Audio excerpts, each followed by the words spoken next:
Okay, so today I'm going to talk about mistakes that candidates make towards the what do you call towards the offer stage.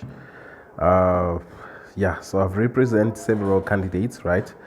And most of them have really messed up their opportunities and all of that. And particularly, I've got one. All right. So this is what happens towards the offer stage. Candidates are excited. They are happy. They are looking forward for an offer. And what they usually do is they stop all other interviews. You don't do that, actually. All right, so I did have a candidate this other time, and this actually happens more often, eh? It happens a lot. But it's just that when a recruiter now is telling you, it seems like the recruiter is just after getting paid and all of that, which to some extent, to some degree, we can say it's true because when we place you, we get a fee for placing you. So, of course, we're going to push you towards that. But we are professionals in the industries and we know what we have seen in the market. We understand how these things work.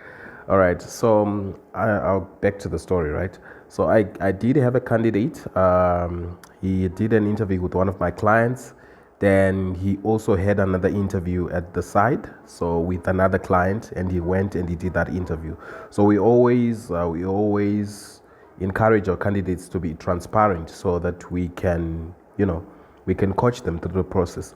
All right. Long story short, so he went to the other interview, and the other interview where he got himself there was more engagement than my client. So after the interview, the guy that interviewed him told him, "Hey, you know what? We like you. We like what we've had.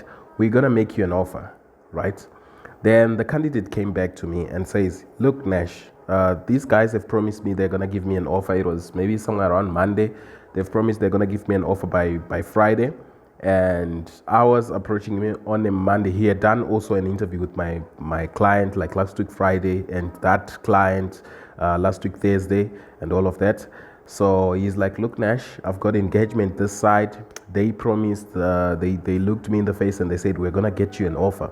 So I'm not going to be able to go ahead with your client doing assessment because we were at a stage where now my client was saying, you know what, this guy looks good. Can he just do sort of like an assessment for us? Then we'll judge based on that."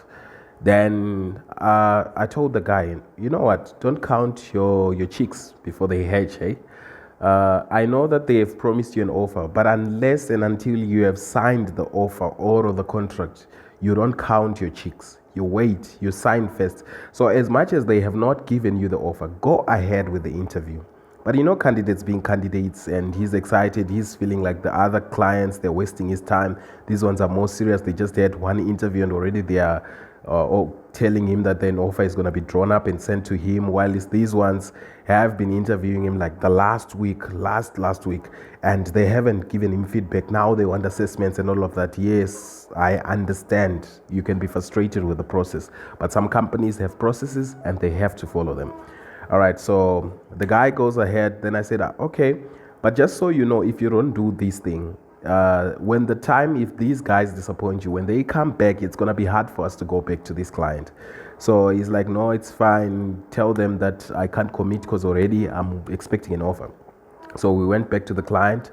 We explained the issue. Okay, the candidate says he doesn't want to waste your time. We put it professionally, of course, but the client, of course, they were not happy about that. Then a week down the line, the offer is not yet back.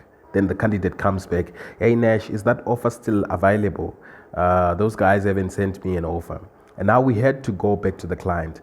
And now this time, now the client is no longer as fast as they were initially. They are no longer as responsive to the candidate. Of course, they feel like he's a good candidate. They like him. But the fact that he has sidelined them and he made them a second option, they also are no longer keen to him. So they are now just taking him along until they find someone else. So they are not declining him, but they are not also accepting him, of which the first response, they wanted him. So usually it happens with a lot of candidates. If you go to an interview, the interview went well, they are promising you stuff. Don't stop all other interviews because you have been promised. Most companies, they do that to everyone they recruit, everyone they interview. They are busy telling them the good things, but then that's that. So yeah, I just thought I should advise on that. Never drop interviews just because they've promised you an offer. And even unless and until you have seen the offer and you have signed it, and it has been confirmed that you are starting on this day, the date of starting has been confirmed on paper, not with words. On paper, you guys have signed it. You have signed it, the manager there has signed it, the line manager there has signed it.